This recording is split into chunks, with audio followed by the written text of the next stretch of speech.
While my daughter fought for her life, her husband was celebrating on a yacht. I'm standing in the ICU at St. Mary's Regional, watching Sarah's chest rise and fall with the ventilator. Room 314. The machines beep steadily. Her wedding ring catches the fluorescent light. Brandon hasn't been here in 3 days, but I know exactly where he is, because Jessica posted it all over Instagram. The champagne, the sunset, the woman in the red bikini who isn't my daughter, $47,000 worth of yacht. Slip number 47 at Marina Bay. While Sarah's brain swells from the impact, the head nurse, Maria, pulls me aside at 11:47 p.m. 23 years she's worked here. She's seen everything. "Mr. Morrison," she whispers, "there's something you need to know about your son-in-law." Her hands are shaking as she shows me the clipboard. What I discovered that night changed everything. The next morning, I arrive at the hospital at 6 a.m. sharp. 30 years as a family court judge taught me the value of being early, being prepared. The security guard at the ICU entrance stops me.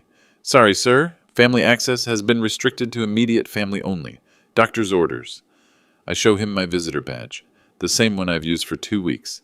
"That's been revoked, sir. Dr. Pierce left specific instructions." "Dr. Pierce?" "Brandon. My own son-in-law has banned me from seeing my daughter." I call him. Straight to voicemail. I call the hospital administration. They'll look into it and get back to me. I sit in the parking lot for 3 hours. Nothing. At 2:30 p.m., Maria Santos finds me in the cafeteria. She's off duty, still wearing her scrubs. Her badge says 23 years of service. "Judge Morrison, I could lose my job for this." She slides a manila folder across the table. Inside, photocopied medical charts. Sarah's charts. "Look at the signature on the DNR order. Do not resuscitate." I read it twice. The handwriting doesn't match Brandon's usual scrawl. Too neat. Too careful. "This was filed yesterday at 3:17 p.m., Maria says, right after Dr. Pierce got back from his weekend trip. I study the timestamp. Brandon was still on the yacht when this was supposedly signed. I saw Jessica's Instagram story. They didn't dock until 4:30 p.m. "There's more," Maria whispers. "The attending physician, Dr. Patterson, never signed off on this. Hospital policy requires 2 signatures for DNR orders. This only has 1. Forged documents. In 30 years on the bench, I've seen plenty." Maria pulls out her phone, shows me a photo from the nurse's station computer screen. "Visitor log for room 314. Last 14 days. I count the entries. Brandon Pierce, October 15th, 7:22 p.m. October 18th, 11:45 a.m. That's it. 2 visits in 2 weeks.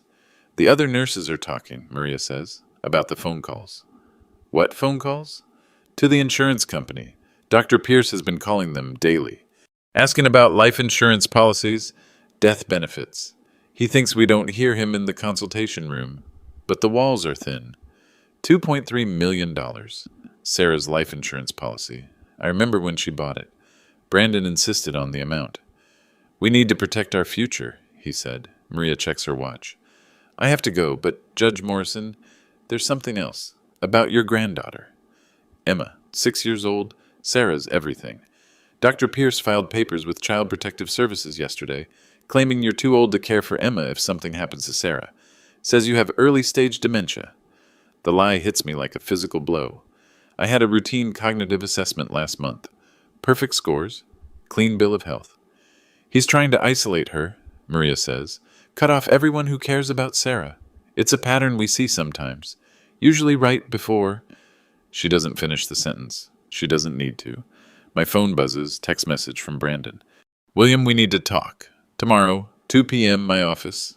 Not Dad, not Bill. William." I look at Maria. This woman risking her career to warn me. "Thank you," I tell her. She stands to leave, then turns back. "Judge Morrison, in 23 years I've never seen a husband refuse to hold his wife's hand. Not once." That night I sit in Sarah's room. Visiting hours are over, but I know which entrance the night security guard doesn't monitor. Old courthouse habits. I hold her hand. It's warm. Her pulse is steady under my thumb. The machines show brain activity, not the flat line of someone beyond hope, the complex patterns of someone fighting to come back. I think about the yacht photos, Brandon's arm around Jessica, both of them laughing, while Sarah's brain was swelling. At 11:47 p.m., I make a decision that will change everything. I pull out my phone and dial a number I haven't used in 2 years. Tony Castellanos, Private Investigations. Tony, it's Bill Morrison. Remember that favor you owe me? 23 years ago, I presided over Tony's divorce case. Helped him keep custody of his kids when his ex-wife tried to disappear with them. Former FBI white-collar crime specialist. Now he traces cheating spouses and financial fraud. Judge Morrison, what do you need? I need you to investigate my son-in-law. Everything. Financial records, phone records, that yacht he's been posting about. I want to know how a resident surgeon affords a $47,000 weekend. What's the timeline? I look at Sarah's face. Peaceful, fighting. Yesterday, the phone call ends. I write a check from my retirement account. $25,000. Tony's retainer fee. What Brandon doesn't know is that Jessica's yacht photos revealed something she never intended to show. The call comes at 7:23 a.m. I'm having coffee in Sarah's room, reading her the morning news like I did when she was little. The sports section. She always loved baseball. William, we need to discuss Sarah's situation. Brandon's voice, cold, clinical, like he's discussing a patient, not his wife. Her situation? I keep my voice level. 30 years of family court taught me never to show emotion on the first move. Let's be realistic here. The brain scans show significant trauma. The neurologist says recovery is unlikely.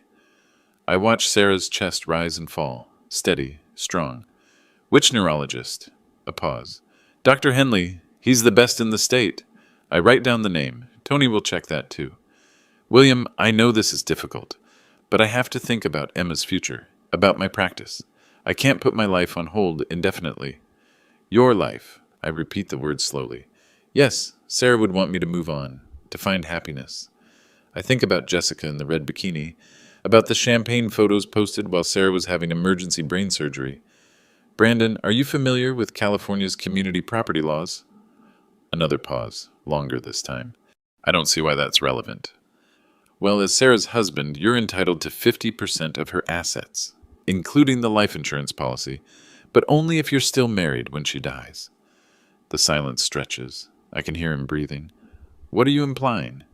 I'm not implying anything. I'm stating a fact. $2.3 million is a lot of money for someone with your expenses. My expenses? The yacht rental, $47,000 for the weekend. That's what Jessica posted on Instagram. Marina Bay, Slip 47. Beautiful photos. I hear a sharp intake of breath. You've been watching Jessica's social media? Brandon, I'm a family court judge, retired but trained. I notice things, like how someone affords a weekend yacht rental on a resident's salary, or why someone files a DNR order while they're still in the water. I don't know what you're talking about. The timestamp, Brandon. 3:17 p.m. yesterday, but Jessica's Instagram story shows you didn't dock until 4:30. Basic mathematics. The mask is starting to slip. Good. Look, William, I understand you're upset, but Sarah is brain dead. The machines are keeping her alive, but she's not coming back. Dr. Henley confirmed it. Interesting, because I called Dr. Henley this morning. He says he's never examined Sarah, never even heard of her. Silence. You must have misunderstood. Brandon. I let his name hang in the air. I spent 30 years listening to liars in my courtroom. You're not very good at it. What do you want? There it is, the real question. I want you to stop filing false DNR orders. I want you to stop lying to insurance companies. And I want you to visit your wife. Or what? I smile. He can't see it, but I know he can hear it in my voice. Or I'll make sure everyone knows what kind of husband you really are. Are you threatening me? I'm informing you. There's a difference. A long pause. When he speaks again, his voice has changed. Lower, meaner. Listen carefully, old man. I'm a Harvard-trained surgeon. You're a washed-up small-town judge who can barely remember what day it is. Sarah is going to die, and when she does, I'm going to remarry. Emma will have a new mother, a functioning one. The words hit like a physical slap, but my voice stays steady. Interesting choice of words. I'll remember that. And another thing, you're not welcome at this hospital anymore. I've made sure of that. Security has your photo. Try to visit Sarah again and they'll call the police. I think about Maria risking her job to warn me, about the nurses who've watched Brandon abandon his wife. Brandon, do you know what I learned in 30 years of family court? What? The husband who fights hardest to keep people away from his dying wife usually has something to hide. You don't know anything. I know Jessica's real name is Jessica Chen, 26 years old, works at Coastal Medical Billing, the same company that handles your hospital's insurance claims. I hear him fumble the phone. I know she's been accessing patient insurance records, including Sarah's. That's a federal crime, by the way. HIPAA violations carry serious penalties. You're bluffing. I know you've taken Jessica to Le Bernardin 47 times in the past 18 months. Average cost per meal, $430. That's $20,000 in restaurant bills alone, on a resident's salary. My voice drops to a whisper. And I know you've been planning this for 3 years, Brandon, since the day Sarah increased her life insurance policy. The line goes quiet. I can hear his breathing. Fast, shallow. You have no proof. Not yet. I hang up. At 7:31 a.m., I call Tony Castellanos. How fast can you get me financial records for Dr. Brandon Pierce? Credit cards, bank statements, property records? Give me 24 hours. Make it 12. His next words made me understand why Sarah had been pulling away from Brandon these past few months. Why she'd been asking about divorce lawyers. Why she'd been scared. At 3:17 a.m., I'm sitting beside Sarah's bed. The ICU is quiet except for the machines. Her hand is warm in mine. I've been thinking about Brandon's words. Washed-up small-town judge. Can barely remember what day it is. 30 years. 30 years of protecting families. Of making sure children went to safe homes. Of stopping abusers and manipulators. And now my own daughter needs protecting. I pull out my phone. Tony's preliminary report came in an hour ago. I read it again by the blue light of the monitors. Brandon Pierce, age 38. Harvard Medical. Class of 2012. Surgical resident at St. Mary's Regional. Salary, $58,000 annually. Expenses in the past 6 months, $127,000. The math doesn't work. Yacht rentals, $47,000. Jewelry purchases at Cartier, $23,000. All for Jessica Chen. Dinners at Le Bernardin, 47 times, $20,340 total. A Patek Philippe watch, $18,000. I remember seeing it on his wrist. The nervous tapping when he'd visit Sarah. Where does a resident get that kind of money? I keep reading. Brandon's been accessing Sarah's financial accounts. Joint accounts, yes. But also her individual investment portfolio, the one from her father's estate, her trust fund. $340,000 withdrawn in the past 4 months. Small amounts. Nothing that would trigger bank alerts, but steady, systematic theft. I think about Sarah at age 8, pigtails flying as she ran toward me after school. Daddy, guess what I learned today? Always curious, always trusting. She trusted Brandon. My phone buzzes. Text from Brandon. Change of plans. Meeting moved to tomorrow. Don't contact me again. He's scared. Good. But there's something else in Tony's report that makes my blood freeze. Life insurance inquiry records. Brandon has been calling Mutual of California every week for the past month. Same questions every time. What documentation is required for death benefit claims? How quickly are payments processed? Can claims be expedited in cases of medical emergency? He's not just planning Sarah's death. He's timing it. I stand up, walk to the window. The parking lot is empty except for a few cars. Night shift workers. People like Maria, who actually care about their patients. That's when I make the decision. I'm not just going to stop Brandon, I'm going to destroy him. At 3:45 a.m., I drive to my house. Haven't been home in 4 days. The mail is piling up. Bills, advertisements, bibs. A letter from Emma's school asking about her absences. Emma, 6 years old, brown hair like Sarah's, same curious eyes. Brandon wants to take her away from me. Claims I have dementia, that I'm too old to care for her. I go to my study, pull out the file cabinet, third drawer, back left corner, the manila folder I haven't touched in 2 years. My retirement savings, $847,000. Careful investments over 30 years. My plan was to leave it all to Sarah and Emma. I write a check for $50,000. Tony Castellanos gets a raise. Then I call my attorney, Janet Walsh. We've known each other for 25 years. She handled my wife's estate when she died. Bill, it's 4 in the morning. Janet, I need you to file an emergency petition, temporary guardianship of my granddaughter. I have reason to believe she's in danger. What kind of danger? I tell her about the forged DNR, the insurance calls, the financial theft, Brandon's threats to take Emma away. My God, Bill, are you sure about this? Janet, I've spent 30 years watching bad people hurt good families. I'm not going to let it happen to mine. What do you need? Full financial investigation, forensic accounting. I want every penny Brandon has stolen, every lie he's told, every law he's broken. That's expensive, Bill. I think about Sarah's trust fund. The money Brandon has been stealing to buy jewelry for his mistress. Money isn't the issue. At 6 a.m., I'm back at the hospital. I know which entrance security doesn't monitor. Old habits from my courthouse days. Sarah looks the same, peaceful, fighting. I lean close to her ear. Sweetheart, Daddy's here, and I'm going to make sure you're safe. Emma, too. Her heart rate increases slightly on the monitor. Just for a moment. She can hear me. At 6:15 a.m., my phone rings. Janet Walsh. Bill, I've been thinking about your case. There's something you should know about forensic accounting investigations. What? They don't just find stolen money. They find everything. Every hidden account, every false document, every federal crime. I smile for the first time in weeks. How soon can we start? What Jessica didn't know about her yacht photos would destroy them both. Dr. Kim arrives at 8:30 a.m. sharp. Forensic accountant. 22 years with the FBI's Financial Crimes Unit before going private. Janet recommended her.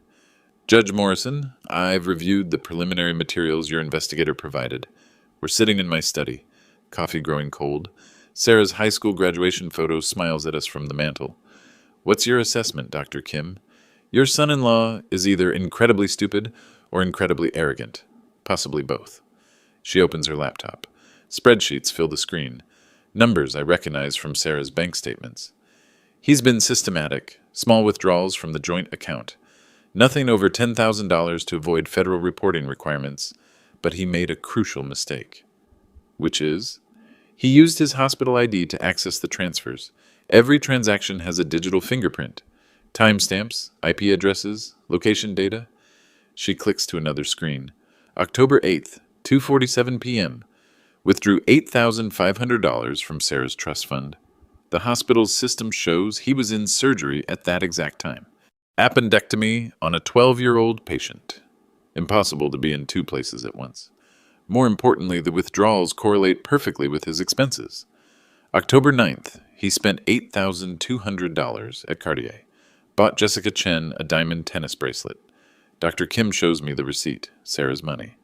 Buying jewelry for Brandon's mistress while Sarah lay unconscious in the ICU. How much total? $340,000 over 4 months. But that's just what I found in 3 hours of searching. My phone rings. Tony Castellanos. Judge, you need to hear this. I've been monitoring Brandon's communications.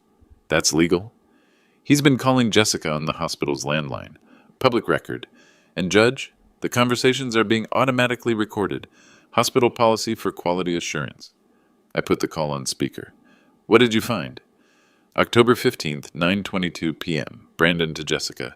Don't worry about the old man. Sarah will be gone soon, and then we'll have everything. The words hit like ice water. There's more. October 18th, 11:47 a.m. The insurance company says they need a death certificate within 48 hours for expedited processing. I can arrange that. Dr. Kim stops typing, looks up at me. Judge Morrison, that's conspiracy to commit insurance fraud. Federal crime, 20 years minimum. I think about Brandon's confident voice on the phone yesterday. I'm a Harvard-trained surgeon. You're a washed-up small-town judge. Tony, what else? Hospital security footage. Brandon hasn't just been avoiding Sarah's room. He's been actively steering other doctors away, telling them she's too far gone for consultation, preventing second opinions. Medical negligence, another federal crime. And Judge, remember those Instagram photos Jessica posted from the yacht? What about them? GPS metadata. They weren't just partying while Sarah was dying. They were celebrating. Tony sends me the photo files. I open them on Dr. Kim's laptop. October 15th, 4:23 p.m. Brandon and Jessica on the yacht. Champagne glasses raised. Jessica's caption, "To new beginnings." The timestamp shows this was posted exactly 37 minutes after Sarah's emergency brain surgery began. Dr. Kim, is this enough for criminal charges? Judge, this is enough to destroy him. Financially, professionally, and legally. At 10:15 a.m., I make my first move. I call Dr. Patricia Hammond, Chief of Staff at St. Mary's Regional. We served together on the hospital board 5 years ago. Patricia, I need to report a serious ethics violation. What kind of violation, Bill? A doctor accessing patient financial records without authorization, using hospital systems to commit theft, falsifying medical documents. Silence on the line. That's extremely serious, Bill. Are you certain? I have documentation, bank records, timestamps, recorded conversations. And Patricia, the doctor is using stolen money to fund an extramarital affair while his wife lies unconscious in your ICU. My God, who is it? Dr. Brandon Pierce. Another silence. Longer. Bill, I'll need to see the evidence. Dr. Kim will deliver it within the hour. Full forensic report. But Patricia, there's something else. Brandon has been preventing other doctors from examining his wife, telling them she's beyond help when the brain scans show clear activity. That's medical negligence, potential malpractice. It gets worse. He's been calling insurance companies asking about death benefit procedures, while actively preventing treatment that could save her life. I hear Patricia typing rapidly. Bill, I'm calling an emergency medical board meeting this afternoon. Can you be there? I wouldn't miss it. At 11:30 a.m., my phone rings. Unknown number. Judge Morrison, this is Nurse Patricia Williams, ICU night shift? Yes? I heard through Maria Santos that you're investigating Dr. Pierce. There's something you need to know. What is it? Last night, Dr. Pierce came to the ICU at 2 a.m. He wasn't scheduled. He went directly to your daughter's room with a syringe. My blood freezes. What happened? I stopped him, asked what medication he was administering. He got angry, said it was routine care. But Judge Morrison, the syringe wasn't labeled. No medical order in the chart. Where is it now? I secured it. Hospital protocol for suspicious medications. It's being tested by the lab. At 12:45 p.m., Dr. Kim calls. Judge Morrison, the lab results came back. What was in the syringe? Potassium chloride. Concentrated. Enough to stop a heart in minutes. Brandon had tried to murder my daughter. The nurses had been watching everything, and now they were ready to testify. I find Brandon in the hospital parking garage at 1:47 p.m., level 3, near the doctor's reserved spaces. He's walking toward his BMW, medical bag in hand. Brandon, he freezes, turns around slowly. The confidence from yesterday's phone call is gone. His face is pale. William, what are you doing here? I thought security had your photo. They do, but you know what's interesting about security cameras? I step closer. He takes a step back. They record everything, including doctors wandering the ICU at 2 a.m. with unmarked syringes. His hand trembles as he reaches for his car keys, the same hand that tried to inject my daughter with poison. I don't know what you're talking about. Potassium chloride, Brandon. Concentrated. Enough to stop a heart in minutes. The keys fall from his shaking fingers. Clatter on the concrete. That was routine medication. Really? Because Nurse Williams couldn't find any medical order for it. No doctor's signature. No pharmacy record. I pick up his keys, hold them in my palm. You know what else is interesting? Hospital policy requires all medications to be labeled. This one wasn't. Brandon's expensive suit is wrinkled. Probably slept in it. The Patek Philippe watch he bought with Sarah's money catches the fluorescent light. How's the yacht, Brandon? He flinches like I've slapped him. Jessica's photos were beautiful. The champagne toast while Sarah was in surgery. Very romantic. You've been stalking us. I've been protecting my daughter from her husband who's been stealing her money to buy jewelry for his mistress. I step closer. Brandon backs against his car. $127,000 in 4 months.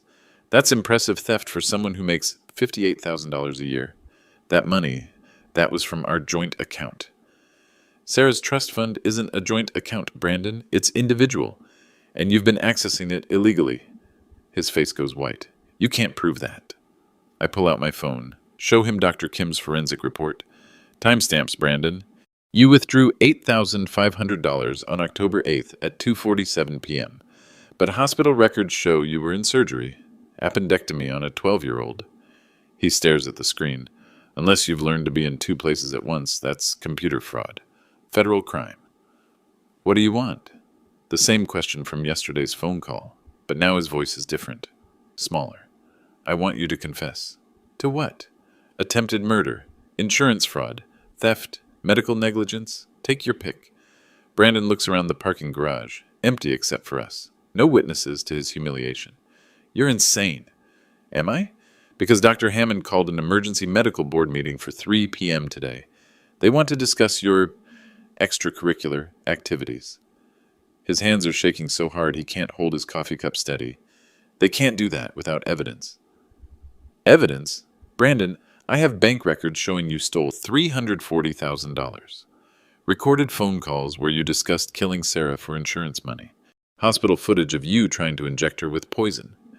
I hand him his car keys. But here's what really interests me. Jessica's Instagram account has been deleted. Her apartment lease was terminated yesterday, and she called in sick to work this morning. Brandon's mouth opens, closes. No sound comes out. Funny thing about accomplices, Brandon. When things get hot, they run. Jessica wouldn't. She loves me. She loves your money, Sarah's money. But now that the FBI is involved, she's probably somewhere with no extradition treaty. I turn to walk away. Then pause. Oh, and Brandon, Emma won't be needing a new stepmother, because you won't be around to provide one. His coffee cup falls to the concrete, shatters. Channel 7's health reporter had questions Brandon couldn't answer. The news breaks at 6 p.m. Channel 7's investigative team. Tonight at 6, a prominent Bay Area surgeon, accused of attempting to murder his comatose wife while stealing hundreds of thousands from her accounts to fund an affair. I'm watching from Sarah's room. Visiting restrictions mysteriously lifted after my conversation with Dr. Hammond. The reporter, Susan Chen, stands outside St. Mary's Regional. Professional, relentless. Dr. Brandon Pierce, a surgical resident here at St. Mary's, is under investigation for multiple felonies, including attempted murder, insurance fraud, and theft of marital assets exceeding $300,000. They show Brandon's photo, the one from the hospital website, smiling, confident. Sources tell Channel 7 that Dr. Pierce was caught on security cameras attempting to inject his comatose wife with a lethal dose of potassium chloride while she recovered from a traumatic brain injury. My phone buzzes. Text message from an unknown number. Judge Morrison, this is Jessica. We need to talk. I show the text to Tony Castellanos. He's been sitting with me since 4 p.m., waiting for Brandon's response to the media coverage. She's scared, Tony says, probably trying to cut a deal. Should I respond? Not yet. Let's see what Brandon does first. On screen, Susan Chen continues her report. Hospital records show Dr. Pierce visited his wife only twice in 3 weeks, while spending lavishly on his girlfriend, including a $47,000 yacht rental posted on social media during his wife's emergency brain surgery. They show the Instagram photos, Brandon and Jessica with champagne glasses, the timestamp, October 15th, 4:23 p.m. Sarah Morrison Pierce was fighting for her life while her husband celebrated with another woman. The camera cuts to an interview. Dr. Patricia Hammond, Chief of Staff. We take these allegations extremely seriously. Dr. Pierce has been suspended pending a full investigation. Patient safety is our highest priority. My phone rings. Brandon. You did this. His voice is different, desperate, angry. Did what, Brandon? Called the media, destroyed my reputation, my career. I watched Sarah's peaceful face, the steady rise and fall of her chest. I didn't call anyone, Brandon. But when you try to murder someone in a hospital, word tends to get out. I wasn't trying to murder her. That was medication. Potassium chloride isn't medication, Brandon. It's what they use in lethal injections. Silence on the line. The reporters are calling me, asking about the money, about Jessica. Where is Jessica, by the way? She's staying with friends. Really? Because her landlord says she moved out yesterday. Paid the lease termination fee in cash. $8,000. I hear him breathing. Fast. Shallow. You're destroying my life. You destroyed your own life the moment you decided my daughter was worth more dead than alive. The news report continues. Now they're showing the hospital parking lot. The same garage where I confronted Brandon 6 hours ago. Dr. Pierce refused our request for an interview, but sources say he appeared visibly shaken when confronted with evidence of his alleged crimes. They cut to footage of Brandon leaving the hospital, stumbling, his BMW parked crooked across two spaces. The FBI's white-collar crime division has opened a formal investigation. If convicted, Dr. Pierce could face up to 30 years in federal prison. Brandon's voice comes through the phone, barely a whisper. 30 years? Insurance fraud is a federal crime, Brandon. So is attempted murder, and computer fraud, and medical negligence. I need a lawyer. You need several lawyers, different specialties, criminal defense, medical malpractice, federal crimes. That's going to be expensive. I don't have money for lawyers. You have $127,000 worth of jewelry. Of course, you'd have to get it back from Jessica first. Another silence. She's not answering her phone. Funny thing about accomplices, Brandon. When the FBI gets involved, they start thinking about cooperation agreements. The news report ends with a number for tips. If you have information about this case, please call our investigative hotline. My phone immediately starts buzzing. Unknown numbers, reporters wanting quotes. I turn it off. At 7:30 p.m., Tony shows me Jessica's new Instagram account. Different name, j.chen.travels. Posted from LAX airport 2 hours ago. Flight to Vancouver, Tony says, then probably somewhere without extradition treaties. I look at the photo. Jessica in first class, champagne glass raised. The same pose from the yacht, but this time she's alone. The caption, New Chapter. Brandon's partner in crime had abandoned ship. His life was unraveling exactly as planned. The forensic accountant's final report arrives at 9 a.m. 147 pages. Every transaction, every lie, every crime. Dr. Kim sits across from me in Janet Walsh's conference room. The 3 boxes of evidence on the table between us. Judge Morrison, in 22 years of financial investigations, I've rarely seen fraud this systematic. She opens the first box. Bank statements, credit card records, hospital access logs. Brandon Pierce didn't just steal money. He created an entire false identity to cover his tracks. What do you mean? He opened accounts under variations of his name. B. Pierce, Brandon P. Pierce, Dr. B. Pierce. Each one linked to different aspects of the theft. She shows me the paper trail. Sarah's trust fund money flowing through multiple accounts before ending up in Brandon's hands. October 3rd, $12,000 withdrawn from Sarah's trust. October 4th, $12,000 deposited into the B. Pierce account. October 5th, $11,800 spent at Tiffany & Co. A diamond necklace for Jessica, paid for with Sarah's inheritance from her grandfather. The sophistication suggests this wasn't impulsive. He's been planning this for years. Dr. Kim opens the second box. Insurance documents. Life insurance policy taken out 18 months ago, $2.3 million. But here's what's interesting. The medical exam required for such a large policy. She hands me the file. The examining physician was Dr. Marcus Webb, retired cardiologist, lives in Phoenix now. And I called him yesterday. He has no record of examining Sarah Pierce. Never heard of her. Another forged document. But the insurance company has the exam results on file. Perfect health, no risk factors, signed by Dr. Webb. I studied the signature. Different handwriting than Brandon's usual style, but similar to the forged DNR order. He's been practicing forgery. Gets better. The insurance policy has a double indemnity clause. Accidental death pays $4.6 million. Sarah's car accident, the one that put her in the ICU. Dr. Kim, was Sarah's accident really an accident? She opens the third box. Police reports. Accident reconstruction photos. I requested the traffic incident report. Sarah's brakes failed completely. No mechanical problems with the car. But the brake line showed signs of tampering. The photos show Sarah's Honda Civic wrapped around a tree. The brake line cut clean through. Someone sabotaged her car. The police didn't investigate further because it appeared to be mechanical failure. But a forensic mechanic I hired says the cut was made with surgical tools. Brandon had tried to kill Sarah twice. First the car, then the poison. My phone rings. Tony Castellanos. Judge, I've been monitoring Brandon's communications. He just made a very interesting phone call. To whom? His malpractice insurance company asking about coverage for criminal defense. Even now, Brandon was thinking about protecting himself.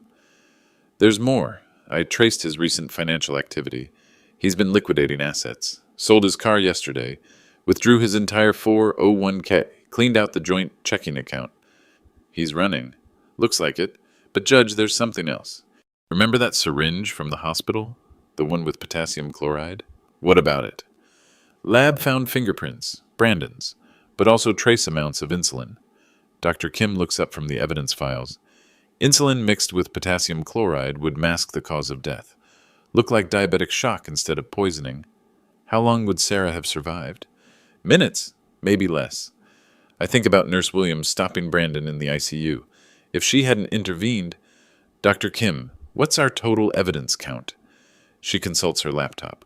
Financial crimes, 47 separate incidents of theft, totaling $340,000. Insurance fraud, 8 forged documents. Attempted murder, 2 documented attempts. Medical negligence, 15 instances of patient abandonment. She closes the laptop. Judge Morrison, this case is bulletproof. Even if half the evidence were thrown out, there's enough to convict on multiple felonies. At 11:30 a.m., FBI Special Agent Maria Rodriguez calls. Judge Morrison, we've issued federal warrants for Brandon Pierce and Jessica Chen. Bank fraud, wire fraud, conspiracy to commit murder. Have you found them? Jessica Chen was arrested at Vancouver International Airport attempting to board a flight to Dubai. She's being extradited. And Brandon? Still at large. But Judge Morrison, we found something in Jessica's luggage that might interest you. What? A laptop computer with detailed records of the insurance fraud scheme. Email conversations planning your daughter's murder, and Judge Morrison? Yes. Time-stamped photographs of them celebrating what they called the successful accident the night Sarah was injured. They had documented their own crimes. The forensic accountant's discovery made even me gasp. The courtroom is packed. Standing room only. I haven't seen this much public interest since the Peterson murder trial in 2018. Department 12, Riverside County Family Court. The same courtroom where I presided for 15 years. Now I'm sitting at the petitioner's table, fighting for my granddaughter's future. Judge Rebecca Martinez presides. Sharp, fair. I trained her when she was a junior prosecutor. Brandon sits across the aisle with his attorney, Marcus Klein. Expensive suit, but Klein looks nervous. He's been handed an impossible case. The gallery buzzes with whispers. Hospital staff, reporters, FBI agents in the back row. Emma sits beside me, 6 years old, brown hair and pigtails, just like Sarah at her age. Is Mommy going to be okay, Grandpa? Yes, sweetheart, Mommy's going to be fine. Judge Martinez calls the session to order. This is an emergency custody hearing in the matter of Pierce versus Morrison. Petitioner seeks temporary guardianship of minor child Emma Pierce. Klein stands first. Your Honor, Dr. Brandon Pierce is the child's natural father and primary custodian. Mr. Morrison's petition is based on unsubstantiated allegations. Objection. Janet Walsh rises. The allegations are substantiated by federal criminal charges, Your Honor. Sustained. Mr. Klein, please stick to custody issues for now. Klein shuffles his papers. He knows he's fighting a losing battle. Your Honor, Dr. Pierce is a respected surgeon with no prior criminal history. Mr. Morrison is 62 years old and lacks the energy to care for a young child. Judge Martinez looks at me, slight smile. Mr. Klein, are you familiar with Judge Morrison's professional record? Yes, Your Honor. 30 years on the same bench, presided over thousands of family cases, never reversed on appeal. I think his qualifications speak for themselves. Janet stands. Your Honor, we'd like to call our first witness, Nurse Maria Santos. Maria walks to the witness stand, 23 years of service badge gleaming on her uniform.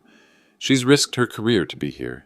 Nurse Santos, did you witness Dr. Pierce attempting to administer medication to his wife without proper authorization?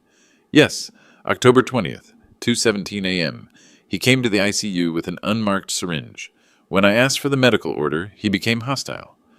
What was in the syringe? Potassium chloride, concentrated, enough to cause cardiac arrest. Gasps from the gallery. Brandon stares at the table. In your professional opinion, would this medication have killed Sarah Pierce? Without question, Janet continues, how many times did Dr. Pierce visit his wife during her 3-week hospitalization? Twice. Both visits lasted less than 10 minutes. Did he ever hold her hand? Show physical affection? Never. In 23 years, I've never seen a husband refuse to touch his dying wife. Klein tries cross-examination, but there's nothing to attack. Maria's testimony is devastating. Janet calls Tony Castellanos next. Mr. Castellanos, what did your investigation reveal about Dr. Pierce's financial activities? $340,000 stolen from his wife's accounts over 4 months. Used to fund an extramarital affair while she was hospitalized. Tony displays the evidence. Bank records projected on the courtroom screen. October 15th, $8,500 withdrawn from Sarah's trust fund. Same day, $8,200 spent at Cartier for jewelry given to Jessica Chen. The numbers tell the story. Every theft, every betrayal. Did Dr. Pierce attempt to access life insurance benefits? Yes. Multiple calls to insurance companies asking about death benefit procedures, while simultaneously preventing medical treatment that could save his wife's life. Judge Martinez takes notes. Her expression grows darker with each revelation. Janet calls Dr. Kim to the stand. Dr. Kim, in your expert opinion, was this theft random or systematic? Highly systematic. Dr. Pierce created false identities, forged documents, and manipulated hospital computer systems. This required months of planning. What was his apparent objective? To kill his wife and collect $4.6 million in insurance money while maintaining plausible deniability. The courtroom erupts. Judge Martinez gavels for order. Klein stands for cross-examination, but his heart isn't in it. Dr. Kim, isn't it possible these were legitimate medical decisions complicated by emotional stress? No, potassium chloride is not a legitimate medication for brain injury patients. It's used for lethal injection. Klein sits down. No further questions. Janet calls her final witness. Your Honor, we call Special Agent Maria Rodriguez, FBI Financial Crimes Division. The federal agent takes the stand. Badge visible. Authority unquestioned. Agent Rodriguez, what federal crimes is Dr. Pierce charged with? Wire fraud, bank fraud, conspiracy to commit murder, and insurance fraud. Total potential sentence, life in prison. Has his accomplice been apprehended? Jessica Chen was arrested attempting to flee the country. She's cooperating with our investigation. What did Miss Chen reveal? Detailed records of the murder plot, including photographs celebrating what they called the successful accident the night Mrs. Pierce was injured. Brandon's head snaps up.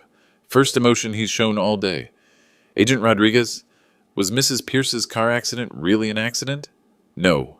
Forensic analysis shows her brake lines were deliberately severed using surgical instruments. The gallery explodes. Reporters frantically taking notes. Brandon slumps in his chair. Judge Martinez calls for order again. Mr. Klein, does your client wish to testify? Klein whispers urgently with Brandon. Brandon shakes his head. No, Your Honor. Defense rests. Janet stands for closing arguments. Your Honor, Brandon Pierce is a monster. He tried to murder his wife twice.